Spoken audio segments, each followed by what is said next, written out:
સુરત શહેર દાનગૃહની ભૂમિ રહી છે અને દાન કરવું તે તાપી નદીના પાણીમાં એવા દાનનું એવું અન્નદાન શ્રી શંખેશ્વર સુરત ફાઉન્ડેશન દ્વારા આજે ભૂખ્યાનો ભોજનનો વિતરણનો કાર્યક્રમ રાખવામાં આવ્યો હતો। તેમાં 2100 થી વધુ ફૂડ પેકેટ મહામિત્ર સંસ્થાના સ્વયંસેવકો દ્વારા કરવામાં આવ્યા હતા। આ કાર્યક્રમ અમરોલી ચાર રસ્તા ખાતે આવેલ જૈન દેરાસરમાં રાખવામાં આવ્યું હતું। સવારે 8 વાગ્યા સુધી સવારે 8 વાગ્યાથી ચાલુ થઈને આ કાર્યક્રમ 12 વાગ્યા સુધી ચાલુ રહ્યો હતો।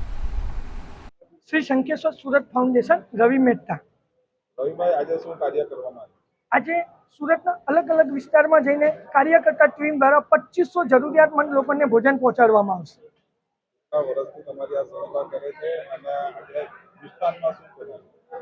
આ 15 વર્ષથી સંસ્થા કાર્ય કરે છે ને આજે પૂરી, શાક, મોહનથાળ, મુખવાસ, પાણીની બોટલ આખું મેનુ ભોજન અહીંયાથી અમરોલી વિસ્તારમાંથી તૈયાર થઈને સુરત અલગ અલગ વિસ્તારમાં 2500 લોકોને પહોંચશે।